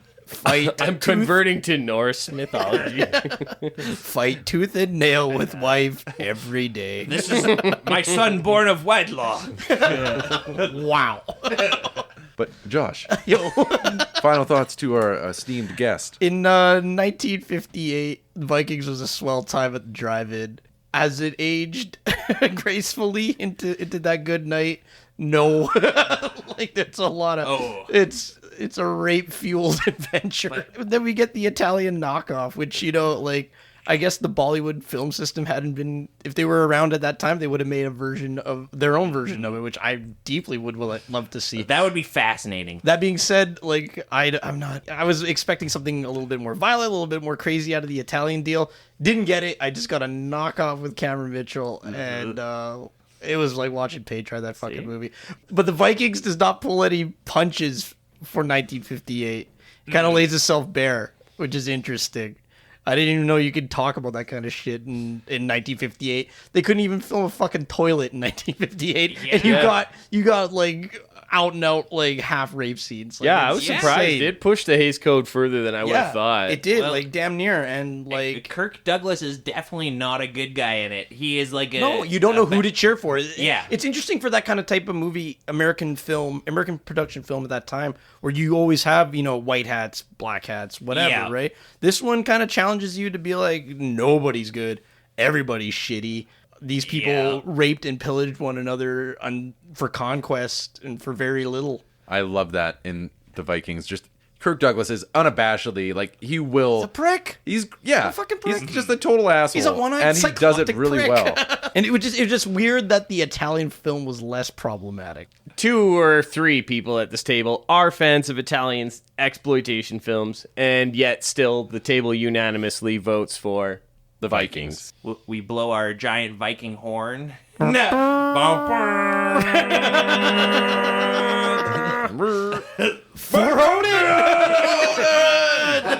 Big thank you to Josh Young. Hey. You can find his fine podcast, Look Who's Siskel and Ebert Now, and the Pink and Black Playback, wherever fine podcasts are sold.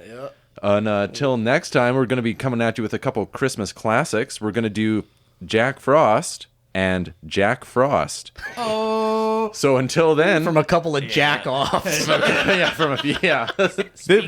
We're gonna ruin everybody's fucking Christmas by watching the Jack Frost movie with Michael Keaton and the horror Jack Frost film that had a scary looking VHS box cover. I saw that. Who's the lead in that? It doesn't Who matter. fucking cares? We'll find out next week. Some Tune jack in. off. I mean, no, Vonn. don't. Who cares? I'm Mitchell. Luke. Smell you later. Adios.